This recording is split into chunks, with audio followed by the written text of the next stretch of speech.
महिलारिनि जानानै नोंथाङा जोबोद प्रसार खालामबाय थायोमोन दिनै मा खारनावहाय नोंथाङा जेबो इउपिपिएलआवहाय जयनिं जाखो? गिबियावनो नोंथांमोननि चेनेलखौ अनसायगिरि बिथांमोननिसिम बयनिसिमबो खुलुमनाय बावहरदों। बे समाव आङो बाव इउपिपिएल दोलोआव सासे भटार्स हिसाबै जगदान होआखै। आं सासे सापर्टार हिसाबै फैबाय थानाय जिथु 7 मे खालार खालि जानो गोनां जिथु 3rd फेजनि एमपि बिसायख'थि बेयाव एनडिए दोलोनि बिजाथि जयन्त बसुमतारी बिथांखौ देरहासार खालामनांगौनि असिलायाव जों बेवहाय दिनै सापर्ट होनो होननानै जिउ गोसो मोदोम होनानै ओंखारबोदों। आरो आं बे समाव बबेबा दोलोनि बा सोरनिबा खामानि मावबोदोंमोन बेबो नङा। मानोना आङो बिं ए रिपर्टार आं बयनिबो खावलायनाय बायदि बयजोंबो खामानि मावबोदोंमोन आरो बांसिनै नोंथांमोना सोंनाय बायदि बिपिएफ दोलोनि खामानिफोरखौ आं बांसिनै मावबोदोंमोन। बेखौ बुंना लानायावबो जेबो आंहा अबजेक्सन थानाय नङा। मानोना आं बिपिएफनि जानानै बांसिन प्रसार खालामबोदोंमोन। फैबाय थानाय समावहाय नोंथाङा इउपिपिएलनि जानानै जिथुके नैबे समाव जिथु 3rd फेज एमपि बिसायख'थिनि थाखाय समानो गेजेराव साननैसोल'खासै।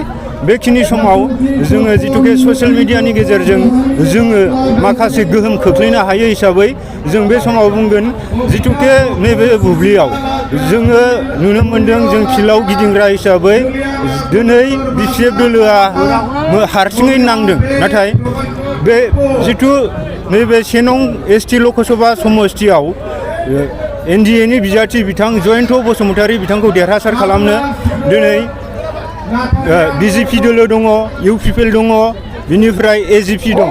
दा बिब्दिब्ला जों नुहुरखायो जे फैबाय थानाय समाव जयन्त बसुमतारी बिथाङा गोरलैयैनो देरहालांनो हागोन।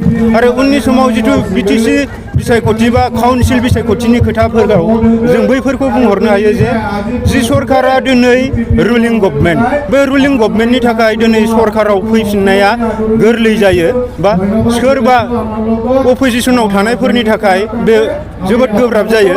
दा बैफोर परिबेसखौ नुहुरनानै दिनैनि समाव जिथुके बयबो जोङो जौगानाय बिथिंजोंनो जों खामानि मावनांगौब्ला दिनै आरो प्रमद बर' बिथांनि दैदेननाय जिथु इउपिपिएल सरकार बिथाङा दिनै बिटिसिआव सान्थि आरो गोजोनखौ गायसननो हादोंब्ला जों बे समाव जोङो बिथांखौनो सापर्ट खालामनानै जोङो फिन खनसे अनलायनायनि गेजेरजों माब्रैबा जोङो बिटिसिआव मोनसे सनानि बिटिसि दाफुंनो हागोन। बैफोरनि थाखाय जों बयबो खामानि मावलायनांगौ होननानै आं सानो।